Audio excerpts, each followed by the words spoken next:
Ya, tidak ada yang tegang, senyum kiri kanan. Iya, puji Tuhan Bapak Ibu Saudara yang dikasih oleh Tuhan, sama-sama kita lihat satu bagian firman Tuhan di Yesaya 61 ayat yang keempat, karena cuma hanya satu ayat. Saya minta boleh kita bangkit berdiri sama-sama, kita baca secara bersama-sama. Yesaya 61 ayatnya yang keempat. Oke, semua sudah dapat? Kalau memang tidak ada di screen, bisa lihat.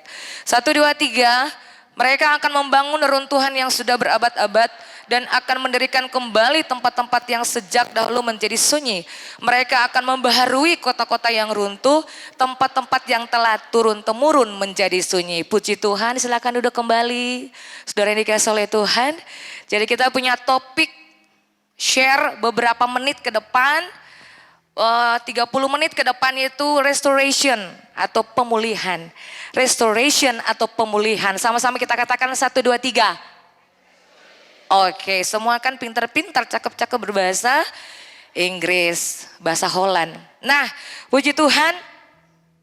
Saudara yang dikasih oleh Tuhan, tema dari khotbah yang saya mau sampaikan beberapa saat ke depan itu langsung dari Tuhan lewat ketua youth ya. Anda punya ketua youth, kami punya ketua youth yaitu Pastor Lady.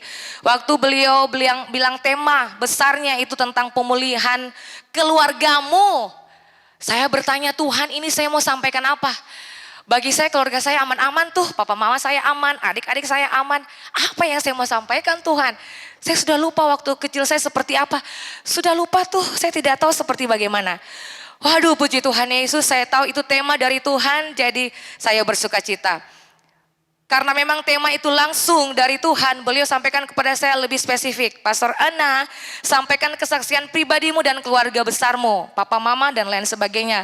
Dalam hati saya seperti saya katakan tadi, waduh Tuhan bagaimana ini? Sepertinya keluarga saya semuanya aman krioman, tidak ada distraksi dalam keluarga. Sepertinya semuanya baik-baik tuh. Tuhan Yesus tolong saya. Hari Senin waktu disampaikan tema besar itu kepada saya, hari Selasa sama saja saya berdoa, saya memuji menyembah Tuhan, kabur, belum dapat apa-apa. Selasa, Rabu, Kamis, kabur, tidak dapat apa-apa, katakan kabur. Aduh, saudara, katakan Tuhan itu luar biasa. Tuhan itu dahsyat. Hari Jumat malam, katakan hari Jumat malam, di situ dia. Waktu besoknya mau dipercayakan untuk menyampaikan firman Tuhan, Tuhan bicara. Lewat pujian, penyembahan, aduh saya rasa-rasa tidak mau stop. Di dalam kamar saya sendiri, benar-benar saya kepenuhan dengan roh Allah di kamar saya.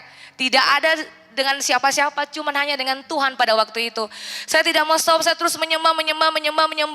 Nah waktu saya menyembah, saudara, sampai saya gemetar, sampai luar biasa hadirat Tuhan di kamar saya. Saya tahu Tuhan Allah ada bersama-sama dengan saya. Saudara tahu, Tuhan perlihatkan sesuatu bagi saya. Waktu Tuhan perlihatkan sesuatu, hancur hati saya saudara. Serius, hancur hati saya. Tuhan perlihatkan slide yang begitu besar. Dan Tuhan perlihatkan, Tuhan buka semua aktivitas dari masa kecil. Kan saya sudah bilang tadi, Allah saya sudah lupa semuanya. Mungkin hitung uang terlalu banyak lupa semuanya. Saya lupa semuanya. Dari masa kecil saya seperti apa. Tapi waktu saya menyembah Tuhan, saya masuk, Tuhan tolong ngomong sesuatu buat saya. Tuhan perlihatkan sesuatu, Tuhan perlihatkan. Tuhan buka slide besar saudara. Saudara tahu apa? Tuhan perlihatkan saya waktu kecil. Semasa saya TK sampai SMA. Saya tidak pernah ngomong di sini. Bahkan teman saya, sahabat sendiri saya juga pas lagi saya tidak pernah ngomong. Karena memang saya susah untuk ngomong banyak kepada orang. Hanya kata-kata yang penting saya ngomong. Karena memang saya orangnya ya tipe-tipe ya orang-orang pendiam seperti begitulah. Aduh saudara, luar biasa. Tuhan memperlihatkan semua. Sekali lagi saya menangis di hadirat Tuhan. Saya bilang terima kasih Tuhan Yesus. Saya pikir kehidupan keluarga saya aman. Tidak ada apa-apa. Padahal apa yang terjadi Bapak Ibu Saudara, karena memang ada Bapak Ibu di sini. Tuhan Yesus perlihatkan semuanya, saya mengalami ketidakbahagiaan waktu kecil dalam keluarga. Saya tidak bilang buat siapa-siapa, baru saya terbuka di altar di belakang mimbar ini. Saya pikir aman, padahal keluarga saya hancur-hancuran. Katakan wow. Dari kecil saya dan adik-adik saya, kami 5 bersaudara, 3 perempuan, 2 laki-laki Bapak Ibu Saudara. Jadi kami dalam keluarga itu kurang bahagia. Serius dari kecil, Waduh, maaf ya kalau saya nantinya emosional kalau saya cerita ini. Jadi waktu pada masa kecil itu kami kurang bahagia, tidak aman lah saudara. Di dalam rumah itu jarang kumpul keluarga, makanya waktu slide buka saya menangis sampai luar biasa. Di dalam rumah itu jarang kami kumpul keluarga dan jarang bicara satu dengan yang lain. Satu ke arah selatan, satu ke timur, satu ke barat, satu saya tahu ke mana. Jadi kami jarang bicara, makanya saudara lihat saya jarang bicara. Sampai hari ini memang saya jarang bicara seperti begitulah. Jadi tidak aman lah, masing-masing dengan aktivitas atau kegiatan mereka masing-masing. Yang lebih hancur lagi saudara, saya baru terbuka hari ini dengar waktu pada saat itu tahun 90-an ya, itu kan masih sedikit-sedikit papa saya berselingkuh. Jadi saudara pikir, aduh Pastor Ana ini sepertinya waktu kecil dia baik-baik ya, mulus-mulus. Tidak saudara, saya sama seperti saudara. Saya sama seperti orang-orang pada umumnya. Waktu itu 90-an itu kan masih minim ya, minim lah ya Pastor Lady. Orang tua berselingkuh itu minim sekali. Waktu sekarang yang memang gencar-gencarnya suami-suami, istri-istri berselingkuh. Betul, waktu 90-an itu sangat minim. Dan memang saat itu saya mau bilang di atas ini papa saya berselingkuh. Memang benar-benar kami bukan keluarga yang aman, yang bahagia. Kami benar-benar dalam keluarga itu mau bilang bagaimana. Jadi waktu saya SD saudara, papa saya sudah berselingkuh. Memang papa itu tidak minum minuman keras, tapi beliau tuh perokok berat. Beliau perokok berat, satu hari bisa kasih habis atau minum rokok. Mama Gembala bilang, isap rokok itu bisa satu apa itu yang panjang itu tuh ya Pastor Ewin. Satu selop bisa habis saudara, serius. Papa saya perokok berat dan berselingkuh. Aduh, jadi beliau kerja di perusahaan perkebunan. Itu milik BUMN. Memang papa saya ini kerja di perkebunan, jadi pindah-pindah ke Makassar, Manado, terakhir di Ambon. Jadi puji Tuhan lah uang cukup banyak pada waktu itu, puji Tuhan. Tapi tidak mengalami kebahagiaan dalam keluarga. Ini saya cerita sebenar-benarnya. Setiap pulang selesai berselingkuh papa saya, dan mama saya tahu, mama saya itu orangnya pendiam sama seperti saya. Oh sayang, cerewet. Mama saya dengan dengar beliau berselingkuh, bayangkan saudara, istri dengar suami berselingkuh, beliau diam saja. Dia tidak bilang apa-apa kepada suaminya, kepada papa saya, beliau diam saja. Tetapi papa pulang kerja tetap saja ribut dengan mama. Saudara yang bikin saya itu waduh hancur ketika saya lihat pemenangan itu. Saking emosinya papa, mama dimasukkan ke dalam kamar. Mama dimasukkan ke dalam kamar saudara. Papa putar tape besar-besar. Dulu kan tape ya. Tape besar-besar. Supaya kami memang tidak dengar pertengkaran mereka. Mulai mereka bertengkar, saudara tahu mama dipukul, saya masih ingat. Mama itu dipukul dengan sapu punya ujung saudara. Berulang-ulang kali, setiap hari dipukul berulang kali, ditonjok ulang-ulang. Haleluya, mama saya itu kecil. Kecilnya seperti siapa ya di sini? Ya, saya sudah besar ini Mas Lady. Seperti Vio sepertinya. Jadi dipukul berulang-ulang. Beliau, mama saya, beliau punya muka tuh memar, biru-biru, habis dipukul sama papa. Setiap hari seperti itu saudara. Jadi puji Tuhan Yesus, mama tetap bertahan dalam kondisi seperti itu. Beliau tidak pisah, beliau tidak lari dari papa, tidak. Beliau bertahan sampai hari ini. Walaupun kondisi papa seperti itu. Peristiwa itu terjadi waktu kami ada di Makassar, itu belasan tahun yang lalu. Pokoknya keluarga saya hancur-hancuran saudara. Kami dulu sangat menderita. Mama sangat menderita dengan perlakuan papa setiap hari seperti begitu. Pokoknya tidak bahagialah. Tidak ada kebahagiaan, sukacita, ketawa, apalagi jarang sekali. Makanya saudara kalau lihat saya jarang ketawa. Tapi sekarang tidak ada lagi karena sudah dipulihkan oleh Tuhan Allah. Setiap hari murung terus. Jadi saudara benar-benar kehidupan keluarga saya runtuh seperti rumah roboh ditimpa oleh gempa bumi yang dahsyat. Ditambah dengan kondisi pada saat itu dengan ya kehidupan keberdosaan papa. Papa itu kena sakit ginjal, mama itu sakit-sakitan saudara sebelum kami bertobat. Mama itu sakit-sakitan sampai mau hampir mati. Itu yang terakhir itu beliau punya benjolan di payudara. Pikirnya prediksi dokter tidak bisa disembuhkan, tapi puji Tuhan. Lewat doa, kuasa doa beliau disembuhkan. Jadi aduh hancur-hancuran, katakan hancur-hancuran. Jadi tetap saja dalam kondisi seperti begitu, papa tidak pernah Papa tidak pernah stop. Saya tahu mama sakit begitu karena memang beliau simpan kepahitan kepada papa saya. Tidak ada pertobatan dalam diri papa. Papa tetap saja seperti itu. Papa saya tetap seperti begitu, saudara. Hidup dalam dosa, kejahatan, tidak menghormati Tuhan, keluarga, keluar dari areal atau jalur kasih karunia, tetap saja hilang berkat Tuhan.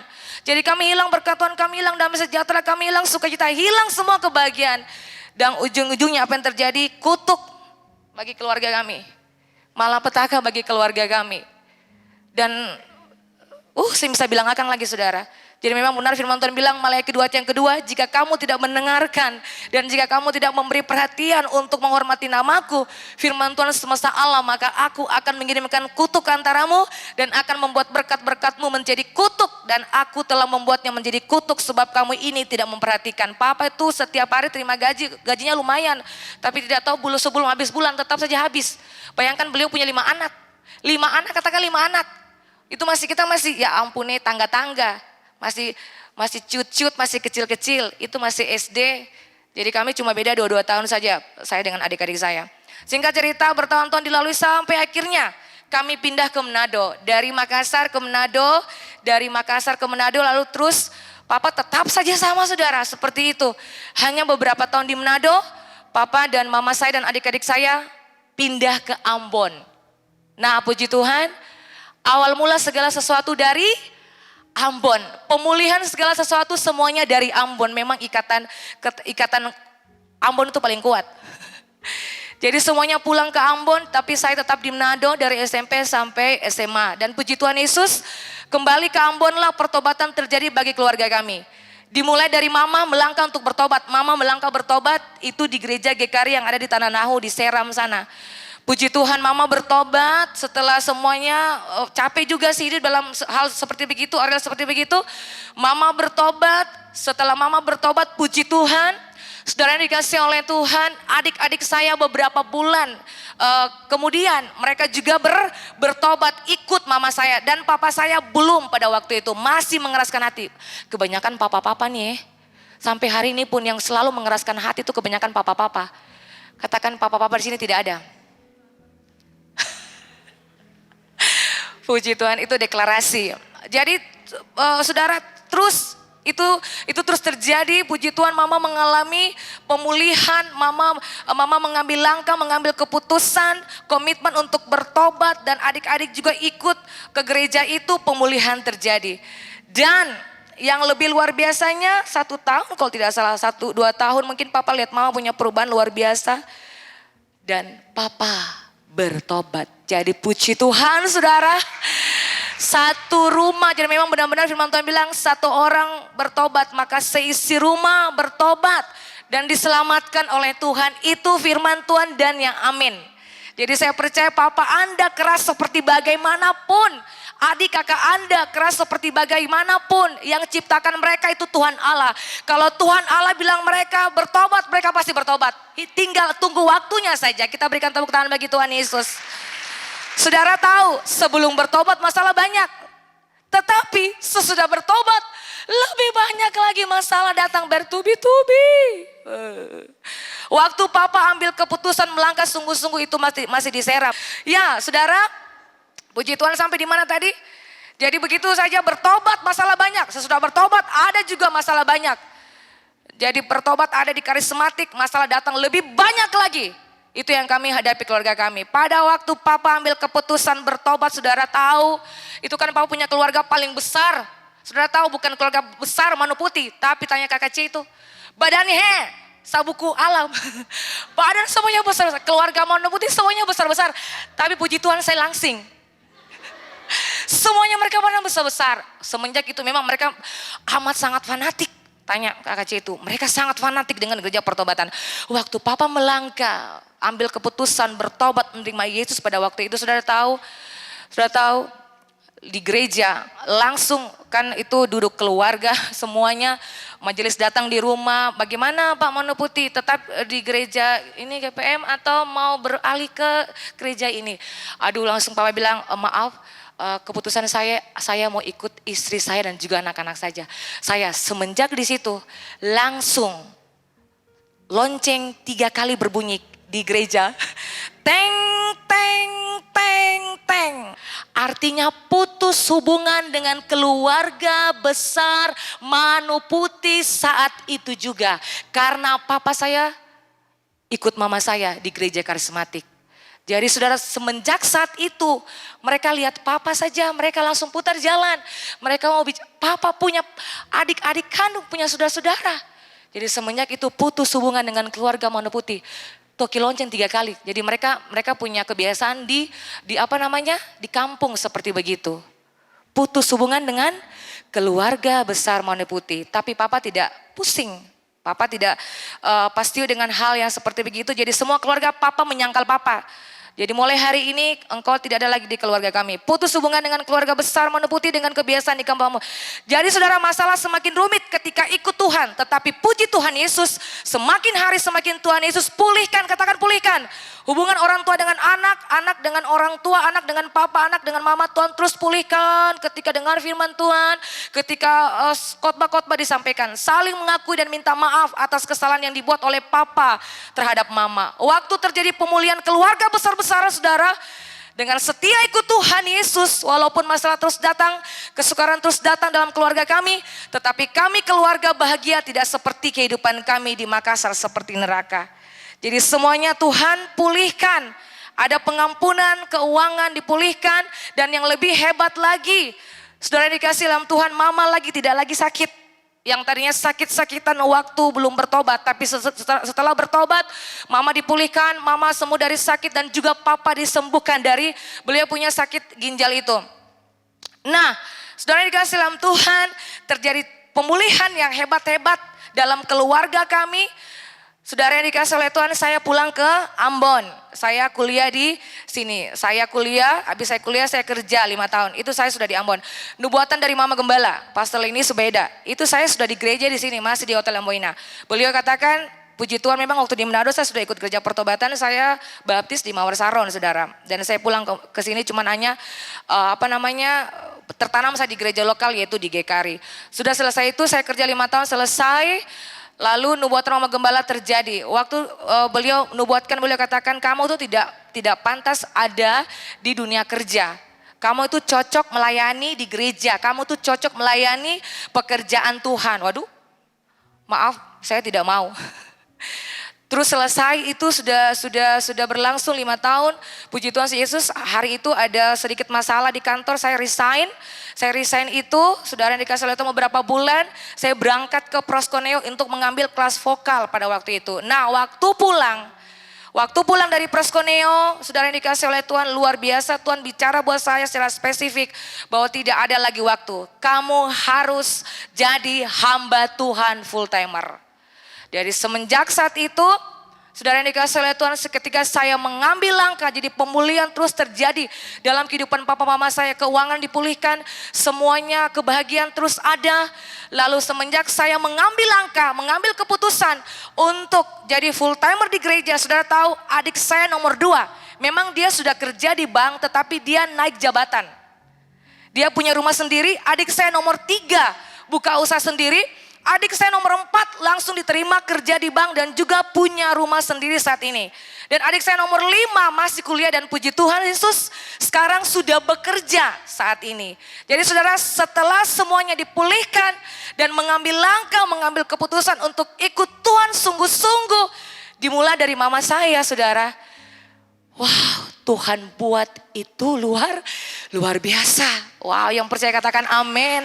Dan bukan saja itu, kemarin-kemarin, bulan-bulan kemarin saya tahu ini kesaksian, puji Tuhan Yesus. Saya cuma hanya menyampaikan ketika Tuhan kasih pemulihan yang luar biasa dalam keluarga kami. Mama saya Tuhan bawa pergi ke luar negeri untuk menikmati kesenangan di sana. Saya tahu itu hasil kesetiaan, ketaatan beliau menggiring Tuhan. Dan puji Tuhan setelah dipulihkan, setelah dianugerahi dengan kasih karunia luar biasa dari Tuhan Allah, sampai hari ini walaupun kami berpisah ya satu dengan yang lain, tapi kami sangat berbahagia. Setiap hari saya bisa video call dengan mama saya, papa saya itu bisa mungkin 10 kali, 20 kali, karena begitu saking kangennya saya kepada beliau. Jadi saya percaya saudara, pemulihan terus terjadi bagi setiap keluarga Kristen yang punya kerinduan, yang punya keputusan untuk melangkah ikut Tuhan. Memang berat, saudara dikasih oleh Tuhan. Tapi kalau kita melangkah, ingat satu orang bertobat, satu orang melangkah. Dan saya percaya ketika kita berdoa punya kuasa. Kita mengambil langkah terus berdoa bagi keluarga, berdoa bagi papa mama kita, adik kakak kita. Saya percaya mereka pasti bertobat. Saya percaya mereka juga pasti diselamatkan oleh Tuhan. Bukan saja keluarga saya, tapi semua keluarga-keluarga besar yang ada di tempat ini. Bagaimana dengan papa saya? Bagaimana dengan mama saya? Pasti akan mengalami pemulihan besar-besaran. Yang percaya katakan amin. Jadi saudara yang dikasih oleh Tuhan, kita lihat Yesaya 61 ayat yang keempat. Kalau kita lihat dari ayat yang pertama saudara sampai ayatnya yang ke-11.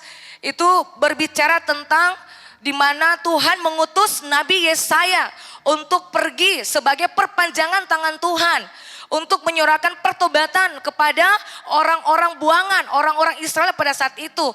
Karena memang hidup mereka adalah hidup dengan keserakahan, ketidakadilan. Dan mereka punya ibadah itu kosong. Mereka ibadah tapi seperti mereka tidak serius. Mereka tidak sungguh-sungguh dengan Tuhan. Nah, sebenarnya mereka pergi atau mereka dibuang ke Babilonia. Sebenarnya itu efek derah kepada bangsa Israel. Supaya mereka benar-benar sungguh-sungguh bertobat saudara. Tapi bukan berarti mereka dibuang begitu saja ke Babilonia. Harus ada orang, katakan ada orang. Harus ada orang menyampaikan sesuatu. Kabar baik, kabar kesukaan, kebenaran kepada mereka. Supaya benar-benar mereka sungguh-sungguh bertobat. Kalau tidak ada orang berbicara kepada mereka pada waktu itu. Lalu mereka mau bagaimana? Jangan begini, jangan begitu. Kalaupun saat itu tidak ada orang yang menyampaikan kebenaran. Saya percaya mereka terus mengalami apa? Tidak akan pernah mengalami namanya pertobatan. Karena tidak ada orang yang berbicara. Makanya semenjak itu, ya Tuhan Allah menyuruh siapa? Nabi Yesaya, katakan Nabi Yesaya. Senyum dulu kiri kanan, senyum. Tuhan menyampaikan kabar baik, Tuhan menyampaikan sesuatu yang luar biasa kepada Nabi Yesaya. Saudara, Tuhan sangat mengasihi kita. Tuhan sangat care dengan kita. Tuhan sangat sayang kita saudara. Sampai Tuhan membawa nabi. Tuhan mengutus hamba-hamba Tuhan para pastor. Untuk apa? Memberitakan kabar baik. Supaya hidup kita tidak terpuruk. Hidup kita tidak adalah dalam satu kubangan dosa. Ayo kembali. Atau kita ditarik dari kehidupan yang sebelumnya. Karena apa? Karena ada hamba Tuhan yang menyuarakan pertobatan. Jadi Anda tuh bersyukur. Katakan bersyukur. Anda hidup tuh karena kasih karunia Tuhan. Karena Tuhan Allah mengutus hamba-hamba Tuhan. Katakan hamba-hamba Tuhan. Untuk apa? Menyampaikan sesuatu yang besar dalam kehidupan Anda. Sehingga Anda diubahkan oleh Tuhan. Kehidupan Anda tidak sama lagi. Maaf. Kehidupan Anda tidak sama lagi. Dalam kehidupan yang dulu. Yang lama sudah berlalu. Sesungguhnya yang baru sudah datang saudara. Yang percaya katakan amin. Saudara bersyukur, jadi jangan mengeluh kalau hamba Tuhan bicara gini. Jangan pernah mengeluh. Bersyukur Tuhan. Firman Tuhan itu menegur saya, mengoreksi saya, menyelidiki hati saya, mengubah pikiran saya, mengubah perkataan yang saya suka pencemooh, yang suka parlente, penipu, pembohong. Syukur Tuhan. Firman itu datang kepada saya. Saudara, orang-orang yang rendah hati, orang akan menikmati hal-hal yang besar dalam kehidupan mereka. Yang percaya katakan amin. Jadi memang pada saat itu Tuhan sangat mengasihi orang Israel. Yang dimana Tuhan mengutus Nabi Yesaya. Supaya jangan lama-lama mereka hidup dalam keberdosaan atau kejahatan. Ayo cepat kabarkan sesuatu buat mereka. Sehingga mereka terbebas dari tawanan, dari belenggu dosa. Mereka terbebas dari hal-hal yang merantai mengikat kehidupan mereka. Mereka bebas dari dosa. Sehingga hidup mereka dipulihkan. Saudara, kalau hidup kita dipulihkan oleh dosa, yang tadinya kita punya umur itu yang sebenarnya saudara yang dikasih oleh Tuhan Allah. Kalau kita sebelum dipulihkan, kita punya umur 17 tahun. Sebelum dipulihkan 17 tahun seperti 71 tahun. Tapi waktu kita sudah dipulihkan oleh Tuhan Allah, yang tadinya umur kita 32 tahun atau 37 tahun, seperti 27 tahun. Yang percaya katakan amin. Kita awet muda dalam Tuhan. Katakan awet muda dalam Tuhan. Yang percaya katakan amin. Jadi itu saudara. Jadi kalau misalnya ada hamba Tuhan menyampaikan kabar baik seperti mengoreksi Anda atau ini bikin Anda tersinggung, puji Tuhan. Dengar saja, lakukan, maka hidup Anda pasti beruntung. Hidup Anda pasti diberkati. Hidup Anda akan mengalami hal-hal yang ajaib, hal-hal yang besar dalam kehidupan Anda. Seperti Yesaya 43 ayat yang ke-19 sampai 21, ketika pemulihan terjadi, lihat, aku hendak membuat sesuatu yang baru, yang sekarang sudah tumbuh. Belumkah kamu mengetahuinya? Ini pemulihan segala sesuatu. Ya, aku hendak membuat jalan di padang gurun dan sungai-sungai di padang belantara. Binatang-binatang hutan akan memuliakan aku, serigala dan burung unta, sebab aku telah membuat air memancar di padang gurun yang tadinya tidak punya apa-apa, kering melontang. Tetapi sekarang Tuhan membuat sungai-sungai di padang belantara untuk memberi minum untuk pilihanku. Maaf, umat pilihanku. Umat yang telah kubentuk bagiku akan memberitakan kemasyhuranku. Jadi Tuhan sedang mengerjakan sesuatu yang baru. Amin. Tuhan sementara mengerjakan sesuatu yang baru dalam kehidupan saya dan saudara-saudara yang hadir di saat ini. Yang percaya katakan amin. Yang sudah roboh ingat. Yang sudah roboh, Anda yang rapuh, ingat akan dibangun kembali. Akan dibangun kembali, amin. Amin saudara. Oke, itu yang Tuhan sampaikan buat kita. Jadi kita akan melihat saudara, sesuai dengan firman Tuhan di Yesaya 61 ayat yang pertama sampai yang ke-11. Ciri-ciri orang Kristen mengalami pemulihan dalam hidupnya. Yang pertama, menjadi seorang pemberani. Setelah hidupnya dipulihkan, ingat dia menjadi seorang pemberani, petarung-petarung yang sejati, prajurit-prajurit Allah yang sejati. Seperti yang disampaikan oleh Pastor Lady minggu-minggu kemarin. Bahasa Inggris jadi maaf juga. Kita pakai kata prajurit, petarung-petarung yang sejati. Itu jadi yang pertama, kita menjadi orang pemberani, bukan lagi penakut. Jujur saya penakut waktu sebelum bertobat, tapi puji Tuhan sekarang jadi pemberani. Pemberani, saudara lihat saya bisa berdiri di sini. Saya tahu karena Tuhan kasih saya keberanian untuk berbicara. Menjadi seorang pemberani. Jadi ketika seseorang hidupnya dipulihkan oleh Tuhan, katakan dipulihkan oleh Tuhan. Mengambil keputusan untuk menerima Yesus sebagai Tuhan dan Juru Selamat. Dalam kehidupan pribadinya, dia menerima Tuhan dalam kehidupan pribadinya. Lebih tepatnya dia mengalami pertobatan, ya, restoration dalam kehidupannya. Menjadi dia seorang pemberani. Katakan wow. Tentunya orang itu sudah mengalami kepenuhan roh. Kalau kita lihat di Yesaya 61 ayat yang pertama itu, dia mengalami kepenuhan roh. Ketika roh Allah memenuhi kehidupan dia, roh keperkasaan. Betul, roh keperkasaan Tuhan kasih buat dia. Keperkasaan itu berbicara tentang keberanian. Jadi awal mula Tuhan kasih dia roh keperkasaan, roh keberanian. Ada roh Tuhan dalam kehidupan Anda. Anda menjadi orang pemberani. Yang percaya katakan amin. Senyum dulu kiri kanan. Karena Anda memiliki kehidupan yang erat dengan Allah. Artinya kehidupan Anda menjadi berbeda ketika ada perjumpaan pribadi dengan Tuhan. Seperti Pastor Lady kemarin katakan, perjumpaan dengan Tuhan mengubah identitas kita. Kita jadi penakut, tapi sekarang menjadi pemberani. Yang tadinya paling takut tampil di banyak orang, tapi sekarang Anda bisa tampil di jutaan orang. Lagi sementara lihat Anda berkhotbah, wow. Katakan wow. Jadi pemulihan menjadikan kita seorang pemberani. Amin saudara. Pemulihan menjadikan kita seorang pemberani. Berani menyampaikan kabar baik, tidak takut. Tidak takut dibunuh, tidak takut dimakan oleh binatang buas. Jadi jangan takut dimakan oleh binatang buas. Anda yang makan binatang buas itu. Wow lagi. Jadi jangan takut menyampaikan kesukaan untuk orang lain. Jangan takut menyampaikan kebenaran firman Tuhan kepada orang lain. Saya percaya Anda tidak ditolak. Seperti Mama Gembala bilang, pergi saja, jiwa itu sudah ada. Cuma Anda ambil dia lalu tarik bawa di sini. Anda bawa dia, tarik bawa di sini. Yang percaya katakan amin. Ini nih besok-besok ini sudah 500 orang nih Pastor Lady. Di atas tuh penuh. Karena memang saya lihat luar biasa ya. Penginjilan luar biasa yang disampaikan, bahkan juga ada pemuridan, kelas pemuridan, orang-orang semakin hari semakin bergairah bawa jiwa. Saya percaya ketika ada kerja keras Pastor Lady yang luar biasa dari masing-masing kita, saya percaya jiwa lebih banyak lagi datang. Khususnya jiwa anak-anak muda. Yang percaya katakan amin. Yang penting kita punya mental pemberani, jangan pecundang. Jangan marah sedikit langsung seperti kerupuk diramas langsung dia hancur. Jangan mau seperti begitu. Atau saya mau melayani seumur hidup. Kenapa? Karena Pastor ini marah beta. Hello. Kapan Anda berhasil? Kapan Anda sukses? Cuman hanya seperti begitu saja. Langsung Anda terdistraksi dengan hal-hal yang demikian. Jangan. Amin. Apapun yang terjadi tetap melayani Tuhan. Apapun yang terjadi saya siap.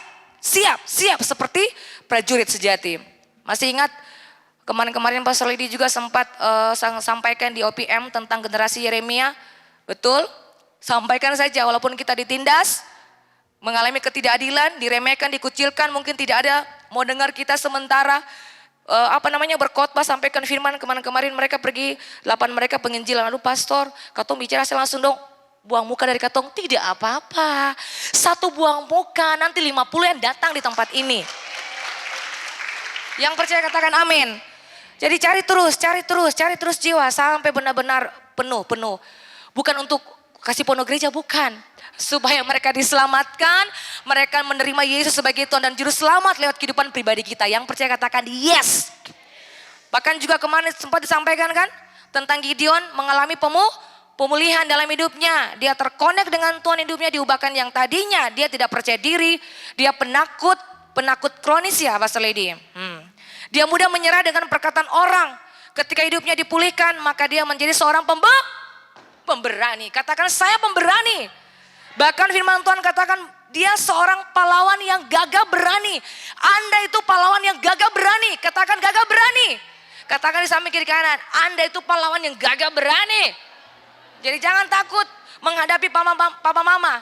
Kalau tiba-tiba Anda datang di sini, lalu pistol ditesta, coba aja mama, coba saya papa, coba.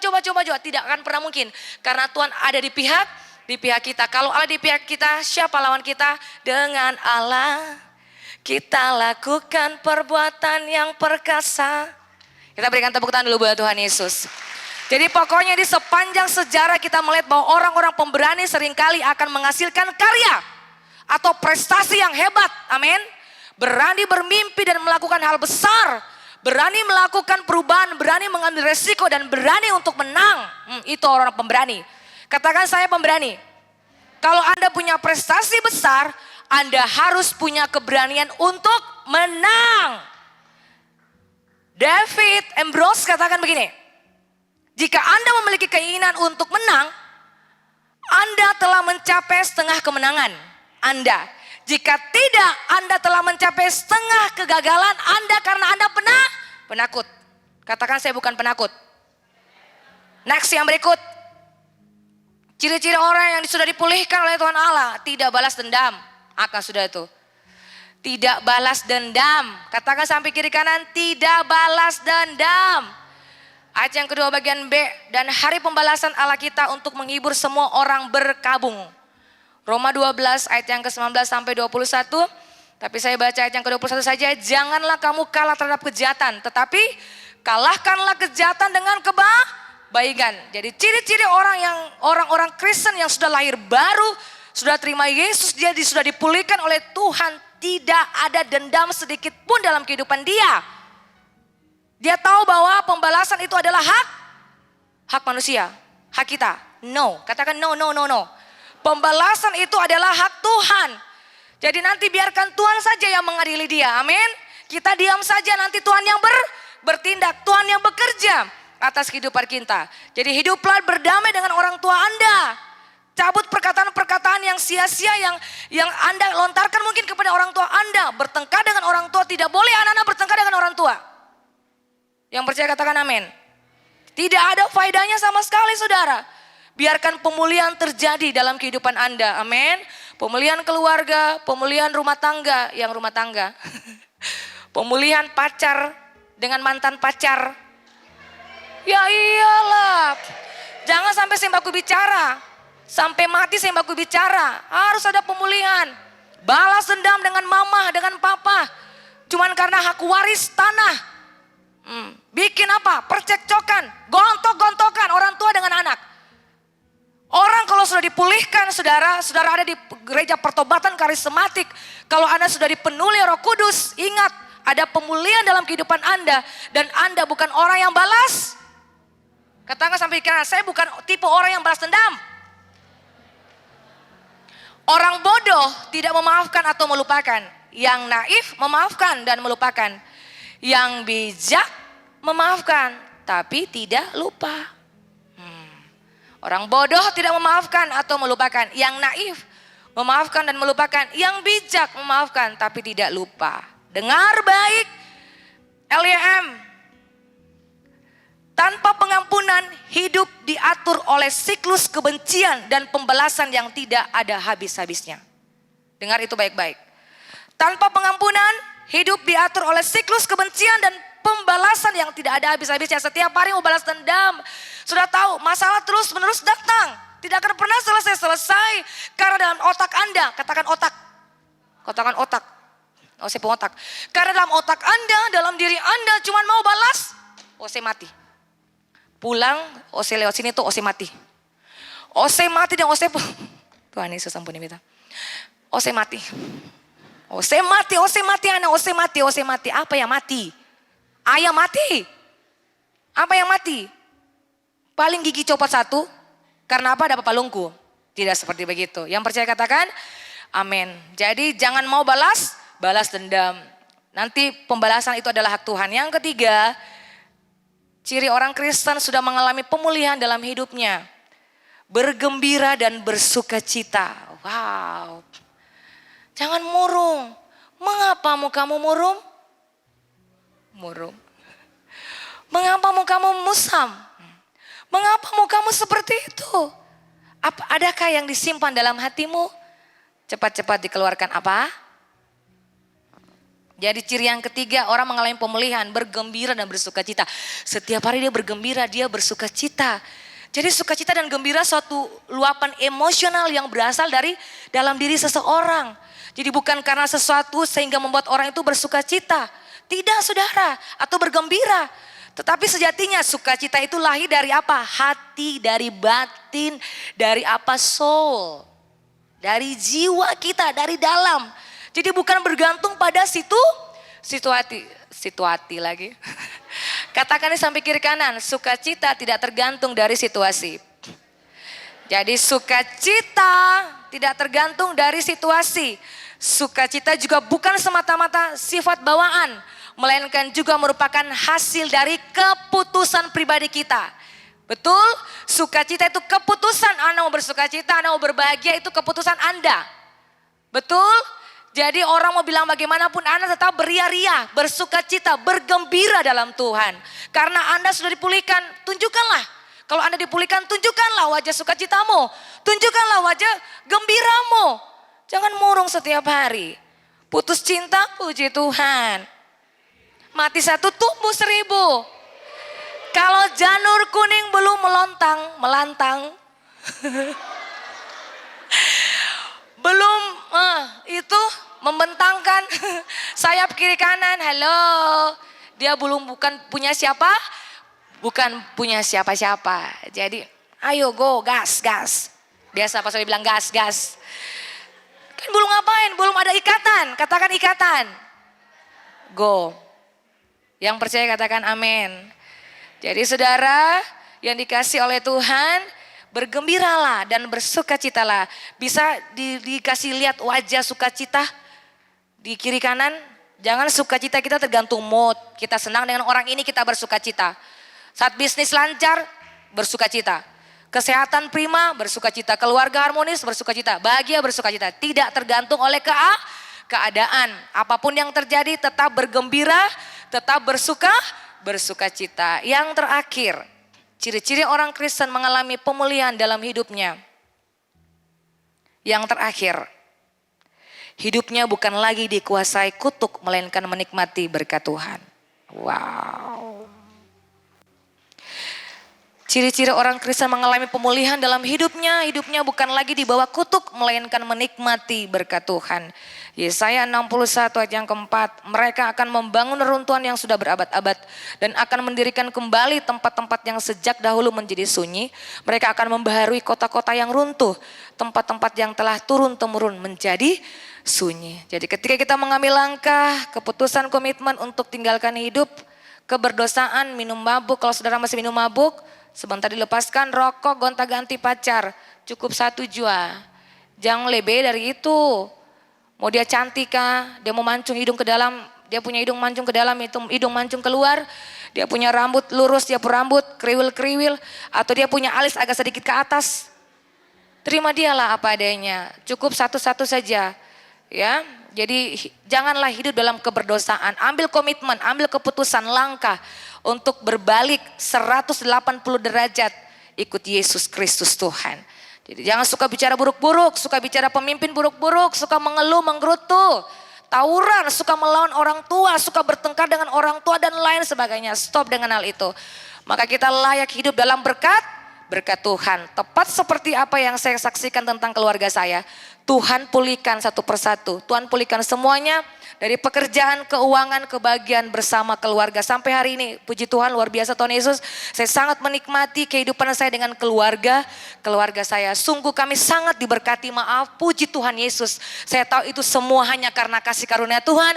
Ketika ada pemulihan keluarga terjadi, papa mama saya dipulihkan, adik-adik saya semuanya kami dipulihkan. Hebatkan Tuhan Yesus. Hebatkan Tuhan Yesus. Yang percaya katakan amin. Saya minta pemusik ke depan. Jadi saudara yang dikasihi oleh Tuhan, saya mau katakan di balik firman Tuhan yang saya sudah sampaikan saat ini, ciri orang mengalami pemulihan dalam kehidupan dia. Yang pertama, dia seorang pemberani. Dia bukan tipe orang yang balas dendam, saudara. Bukan. Dia seorang yang bersuka cita, bergembira dengan Tuhan. Hidupnya bukan lagi dikuasai oleh kutuk, melainkan menikmati berkat Tuhan. Saya suka dengar kesaksian-kesaksian yang disampaikan oleh Pastor Lidi tentang beliau punya anak komsel itu banyak sekali. Bahkan juga Pastor Ewin punya anak komsel banyak sekali, di mana mereka mengalami berkat-berkat Tuhan ketika mereka dipulihkan. Bayangkan hidup mereka susah, tapi sekarang sudah punya motor baru, sudah dikasih pekerjaan yang baru, tempat usaha yang baru yang tadinya paling susah. Saya tahu karena Anda meresponi firman Tuhan, sehingga hidup Anda dipulihkan oleh Tuhan. Yang percaya katakan amin. Jadi saudara yang dikasih oleh Tuhan, tidak ada yang susah bagi Tuhan. Semua kita bangkit berdiri. Tidak ada yang susah bagi Tuhan. Tuhan Yesus akan mempermudah jalan buat kita, dan kita akan melaluinya dengan enteng. Wow. Kalaupun kita akan mengalami distraksi nantinya ke depan, tetapi selalu ada jawaban. Selalu ada jalan keluar bagi orang yang berpegang teguh kepada kepercayaan kepada Tuhan. Dia tidak akan dikecewakan sama Tuhan. Amin. Hebat Tuhan. Jadi saudara keluar dari areal kenyamanan itu dan berusaha hidup dalam kebenaran. Sehingga berkat Tuhan akan kamu nikmati. Tuhan Yesus mengasihi kita. Tuhan Yesus sayang kepada kita. Saudara tahu dari firman Tuhan ini akan terjadi pemulihan besar-besar bagi engkau pribadi, bagi pekerjaanmu, bagi usahamu, bagi papa mamamu yang belum bertobat. Ingat baik firman Tuhan berkata, 1 orang bertobat maka seisi rumah akan bertobat, menerima Yesus sebagai Tuhan dan Juru Selamat. Itu pemulihan. Mereka akan melihat kehidupan engkau yang berubah. Yang tadinya engkau jahat, tadinya engkau suka pemarah, tapi Tuhan memulihkan hidupmu. Mengembalikan kehidupanmu yang luar biasa. Sehingga papa mamamu pastinya akan mengikut engkau. Itu pasti ya dan amin. Wow, luar biasa.